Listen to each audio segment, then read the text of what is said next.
Hello everybody, welcome to the Johnny and Crackhead show. Today we were going to talk about the movie, Step Brothers. This was a very funny movie following to even more comedy movies out there, also following to Drillbit Taylor. Drillbit Taylor was actually kinda funny. Anyway, this is the plot for the movie. 39-year-old Brennan Huff, Farrell, and 40-year-old Dale Daback, Riley, are two unemployed men who still live with and are reliant on their family.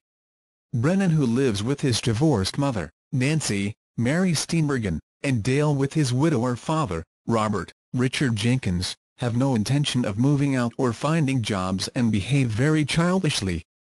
Robert and Nancy, upon meeting during a work conference, are soon married and move in together, forcing Brennan and Dale to live with each other as step-brothers. They are resentful and display a childish dislike towards each other.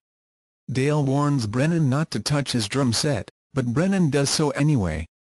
This ignites a huge fight, and in response, their parents declare that their sons must find jobs and see therapists within a month or else be forced out of the house.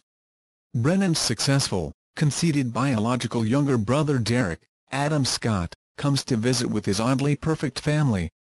Dale retreats to his tree house.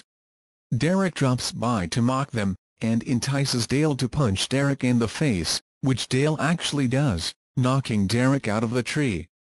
Brennan is awed by the fact that Dale was able to stand up to Derek. Brennan's sister-in-law, Alice, Catherine Hahn, meanwhile, finds Dale's courage perfectly. They take job interviews, at which they perform poorly, being rude to their two potential employers and offending a third, Seth Rogen, when Dale passes gas. Brennan and Dale decide to start their own entertainment company called Prestige Worldwide. However, their parents reveal that they are going to retire to sail the world in Robert's beloved boat, and allow Derek to sell the house, forcing Dale and Brennan to find other living arrangements.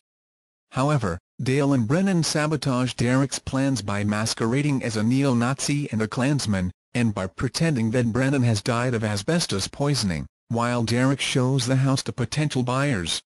Back at the dinner table, Brennan and Dale have trouble blending in with the others, especially Derek's rude employer Randy, Rob Riggle.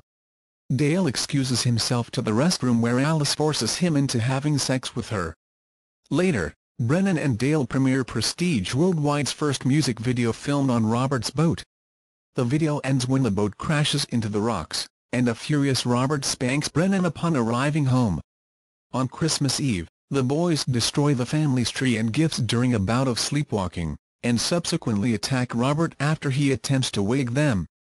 Angered to his limit, Robert decides to divorce Nancy. Dale and Brennan are angered by the divorce and blame each other, reverting to their feeling of dislike towards each other. After another fight which resulted in attempting to bury each other alive, they go their separate ways and move into their own apartments. Brennan starts working for Derek's helicopter leasing firm and Dale works for a catering company.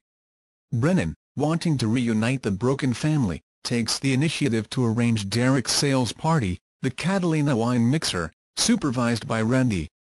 The party is a success, and Brennan wins Randy's respect and approval.